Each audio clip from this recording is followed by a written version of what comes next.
का हो, विठ्ठलाचं नाव घेतलं की विठो गर्भवासी येतो, विठो गर्भवासी येतो असं नामदेव महाराज म्हणतात. आणि तुम्ही आता कीर्तनात सांगत असताना सांगतात विठ्ठलाचं नाव घेतलं की संत जन्माला येतात. ही काय भानगड आहे? याचं कारण असं आहे, काही नाही, गर्ग संहितेनं अवताराचे 6 प्रकार सांगितले. अंश, अंशांश, आवेश, कला, पूर्ण आणि परिपूर्ण हे 6 अवतार सांगितले. या 6 अवतारांच्या प्रकाराचा जर आपण विचार केला तर अंश अवतार जे आहेत, काय अंश अवतार? या सृष्टीमधल्या ज्या क्रिया आहेत त्या क्रियांसाठी त्या विशिष्ट देवता आहेत. आणि त्या देवता ह्या काय आहेत? तर त्या देवता या देवाच्या अंश अवतार आहेत, परब्रह्माच्या.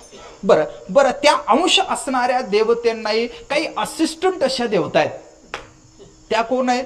सहाय्यक असणाऱ्या देवता ज्या आहेत त्या अंशांश आहेत.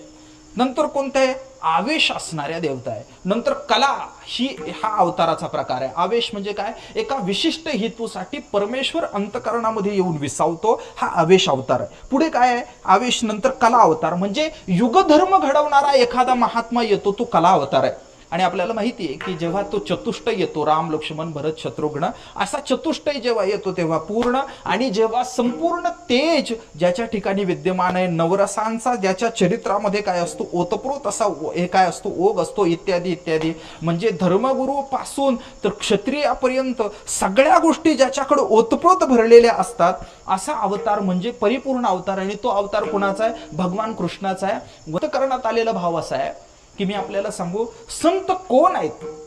ऐका, संत हे त्या परब्रह्माचा आवेश अवतार आहेत. विठ्ठल विठ्ठल.